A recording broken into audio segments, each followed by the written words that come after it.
Hello, Pastor Joel Blessitt here from the Inspired Church. Just wanted to share a little something with you that's been on my mind today.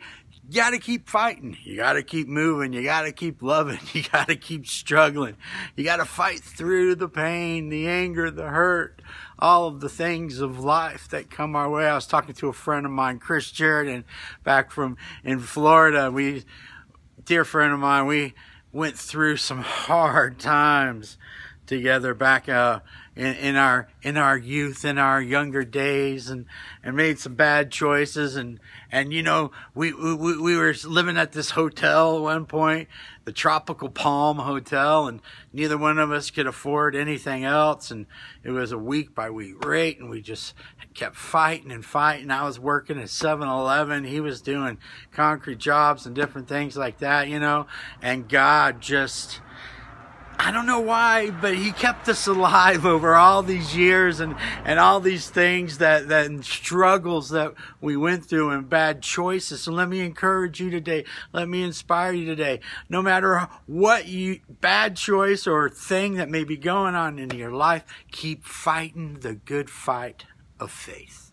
Keep believing, keep loving. My message coming up this Sunday is the good fight. You know, I've been thinking this passage over in my head of the battle that we fight, but how important it is that we keep doing what we're doing to love others, to keep blessing people, to keep sharing the love of Christ with those around us, to raise our children properly, to allow them to see what we're doing in our lives and how to live their lives.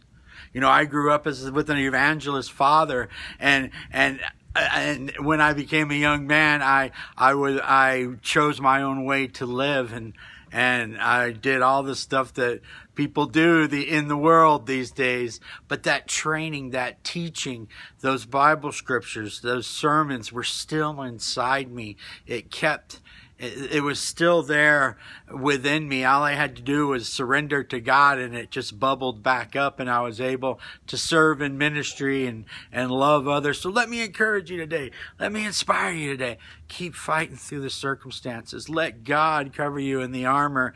Let His peace be your shield and your comfort. You know, allow Him to take the burden that we many times carry. I love you. You got to keep fighting. We got to keep fighting the good fight. There's a lot of things we can fight for. We can fight for money. We can fight for sex. We can fight for drugs. We can fight for possessions. But I'd rather fight for love. I'd rather fight for peace. I'd rather fight for grace. I'd rather take on the devil and just kick him in the head as much as I possibly can, and so that my family, my friends, my loved ones, you can see that we're fighting together for something bigger than us. We're fighting for the kingdom of Christ. Let me encourage you today. Keep fighting. Keep doing what you can for God. Keep loving those around you. Raise your children. Love your spouse. Love your husband. You know, keep fighting. Keep fighting, because God has a plan for us all. But we got to fight through the daily grind, the mental issues that come up around us, the depressions, the discouragement. So let's fight together. I want to support you in any way I can. I need you to pray for me and support me as we battle the things of this earth, the devil's attacks, so that we can fulfill what God has for each of our lives. I love you. God bless you. And let me encourage you today. Keep fighting. Love you. Bye-bye.